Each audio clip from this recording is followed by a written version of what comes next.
My name's Emily Warren, 39 years old, real estate agent, and apparently the woman who didn't exist. At least, not on paper anymore. I found out on a Thursday morning, the kind of ordinary morning when you think the universe might finally give you a break. The coffee was brewing, my open house flyers were stacked on the counter, and the sun made the kitchen glow like a postcard. Then the doorbell rang. "Mrs. Warren?" The man at the door was in a navy suit, holding a clipboard and a polite smile that didn't reach his eyes. "We're here for the property inspection." I blinked. "Property inspection? For what?" He flipped through his documents. "For the sale." "The closing's in 48 hours.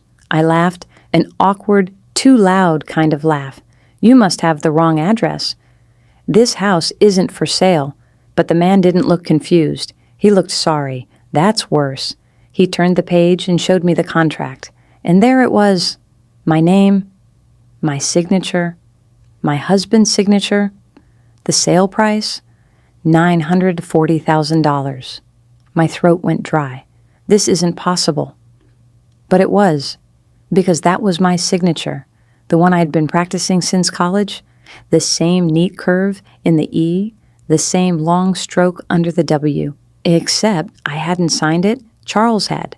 Charles Warren, my husband of 15 years, the man who said he handled the paperwork because I was too busy selling everyone else's houses to read our own. And the cherry on top?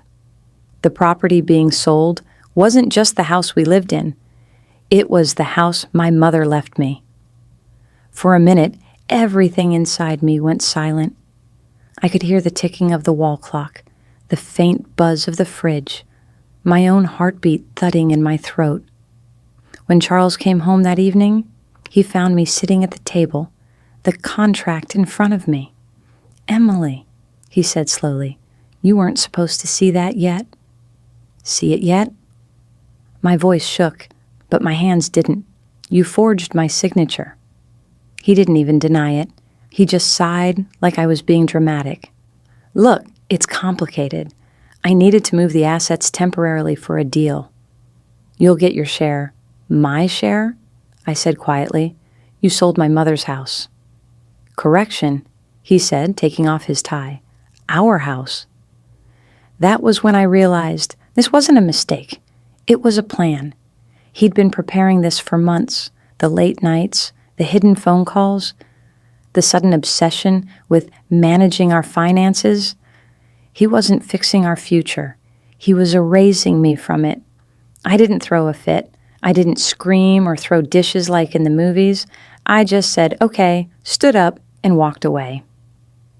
Because when a man like Charles, a lawyer, thinks he's smarter than you, the best revenge is letting him believe it. For a while, anyway. For the next 72 hours, I didn't call him, didn't confront him, didn't even look at him when he came home. Charles thought silence meant surrender. What it really meant was surveillance. I started small. I went through the drawers he thought I never touched, found 2 new checkbooks, an unfamiliar key card, and a prepaid phone wrapped in a sock.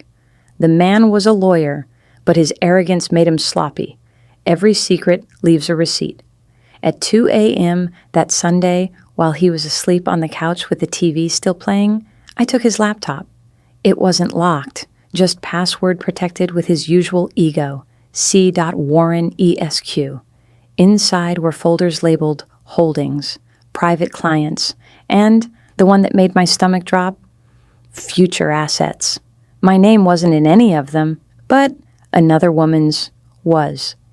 Lydia Crane, a realtor from Dallas, younger, divorced. He'd already transferred a joint investment account in both their names, the same account that once held the down payment from my mother's estate. That was my breaking point and my beginning.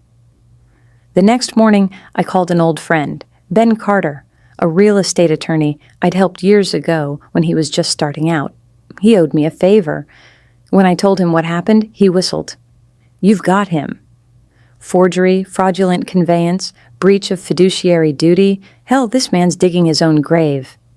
I smiled, sipping my coffee. Good. Let's hand him the shovel. Ben helped me collect everything. The forged signature, the hidden transfers, even an email where Charles bragged to Lydia. Once it's all under my name, she can't touch a cent. Every screenshot, every document, time-stamped, notarized, archived. I didn't stop there. I called the buyers of my mother's house, introduced myself professionally, and explained the sale might be invalid due to criminal forgery. They froze the escrow. No one was getting a penny until the dispute cleared. That night, Charles came home furious. "What the hell did you do?" he shouted. I tilted my head. "Oh, I just called the title company. They said they need my signature after all. Legal continuity, you know." He turned pale. For the first time in our marriage, he realized I wasn't the emotional one anymore.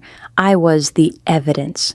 He tried to scare me next. Threats of divorce, of taking what's his.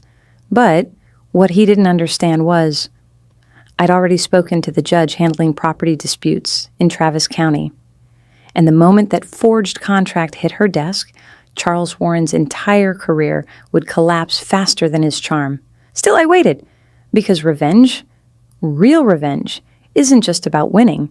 It's about timing. So when he packed his things 2 days later, muttering about space and Lydia, I let him leave. I didn't chase him. I waved from the doorway and said, "Don't forget to check your mail."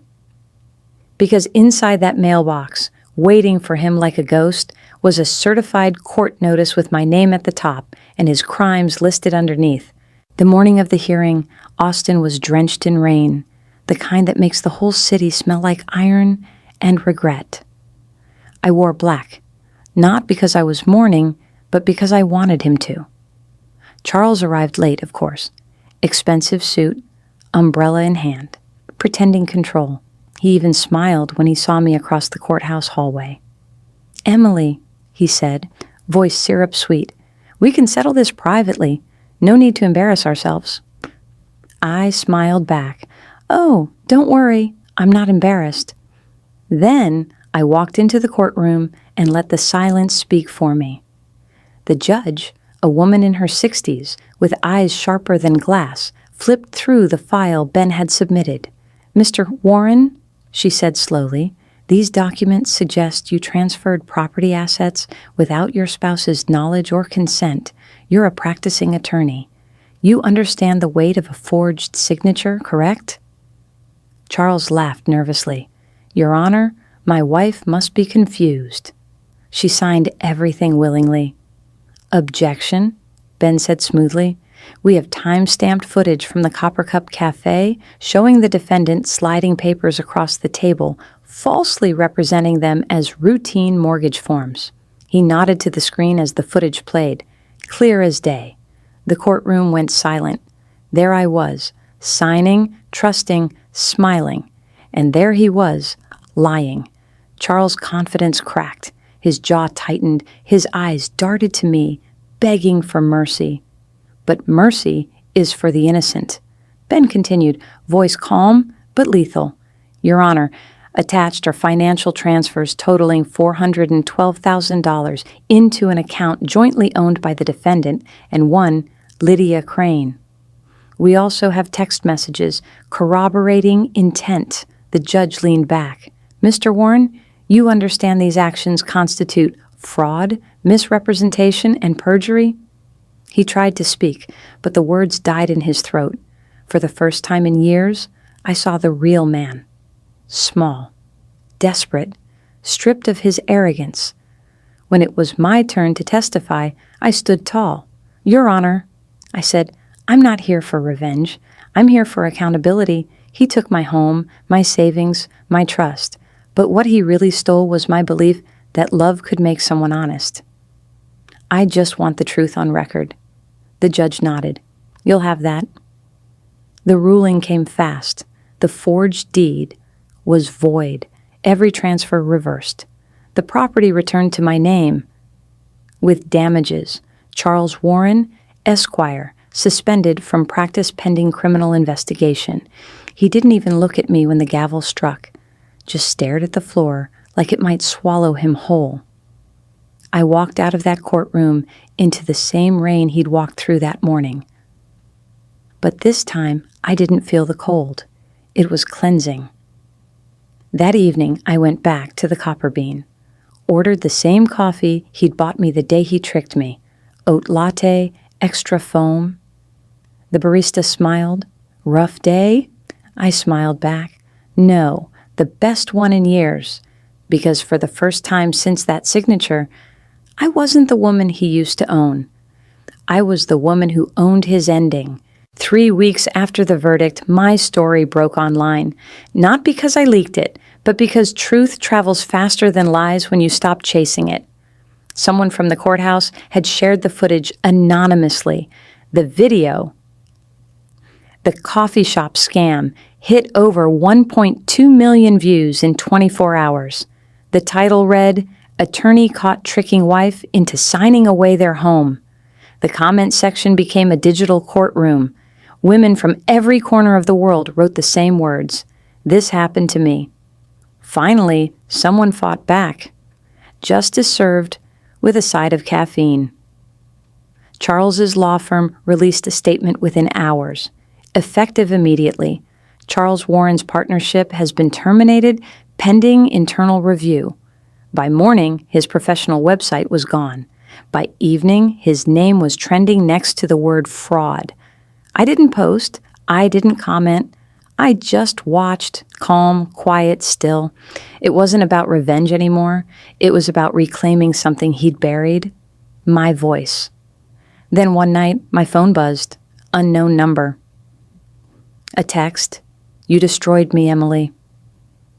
I stared at the screen for a long time before typing one word back. No. Then I blocked him. He destroyed himself. A week later, I met Lydia Crane, Isnar, the other woman.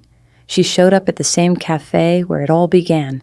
No makeup, eyes red, hands trembling. "I didn't know," she said quietly. "He told me you were separated." He said you didn't want the house. I sipped my coffee, studying her. She looked like I used to. Naive, desperate to believe a liar because the truth would hurt too much. "You don't owe me an apology," I said softly, "but you do owe yourself honesty." She nodded, tears falling fast. That was the first and last time I saw her. By spring, the house was legally mine again. It sat empty for months, the walls still echoing with ghosts of dinners, laughter, lies. I thought about selling it. But one morning, I unlocked the door, opened every window, and let the air flood in. The smell of rain and dust mixed with sunlight. It didn't feel haunted anymore. It felt earned. Now, I rent it out to couples just starting their lives, people who still believe in love, but hopefully know better than to trust blindly. The irony isn't lost on me. Now, the house he tried to steal now pays my bills. Sometimes people ask if I regret it, going public, letting everyone see my private pain, and I tell them the truth. Pain doesn't ruin you. Silence does, because the moment you stop hiding what was done to you is the moment they stop owning your story. So, yes, he thought a forged signature would buy him forever. But forever belongs to the one who signs last. And that, ladies and gentlemen, was me.